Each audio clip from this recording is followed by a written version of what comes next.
Uca Allah bizim bu gözəl vətənimizi qorusun. Həqiqətən əmin-amanlıq yurdunda, gözəl vətəndə yaşayırıq. Bu böyük bir nemətdir, əmin-amanlıq yurdunda yaşamaq.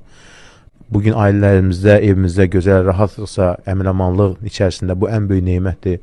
Hər zaman dua edək, Uca Allah bu gözəl vətənimizi qorusun. Hər zaman dualar deyin, Allah ölkəmizi düşmənlərdən, həsədlərdən qoru. Düşmənlər havadarlarını məhv eləsin Allah Taala. Öz əzəmətli gücünü, qüdrətini göstərsin düşmənlərimiz və havadarlar üzərində. Uca Allah ordumuza güc, qüvvət versin. Şəhidlərimizə qəni-qəni rəhmət eyləsin. Uca Allah qazilərimizi qorusun. Həmçinin çox dua edək, ölkə rəhbərimizi Rəbbimiz qorusun. Ölkə rəhbərimizi, belə güclü ölkə rəhbərimiz var. Uca Allah İlham Əliyev cənablarını qorusun, işlərini müvəffəq eyləsin, uzun ömürlər bəxş eyləsin, başını hər zaman uca eyləsin. Bu gözəl vətənimiz üçün çalışanlar, ordumuz olsun, hüquq mühafizə orqanları olsun, hər kəs olsun. Hamısının əməyi var. Allah onlardan razı olsun. Dünyasını dəyişənlərdən Allah qəni-qəni rəhmət eyləsin.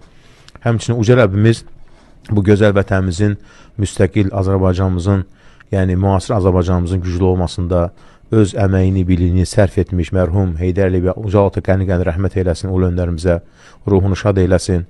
Həmçinin Uca Allah dünyasını dəyişən valideynlərimizin məkanı cənnət eyləsin. Allah bu nemətləri daim etsin, bu gözəl vətənimizdə qorusun, gözəl vətənimizdə hər zaman bolluq olsun, fəravanlıq olsun.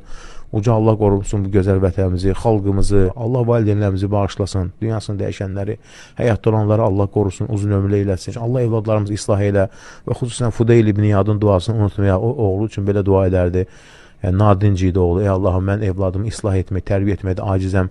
Sən onu mənim üçün islah elə. Gözəl bir dua. Allah islah etsin. Çünki dua ilə hər şey dəyişir. Uca Allah xəstələrimizə də şəfa versin.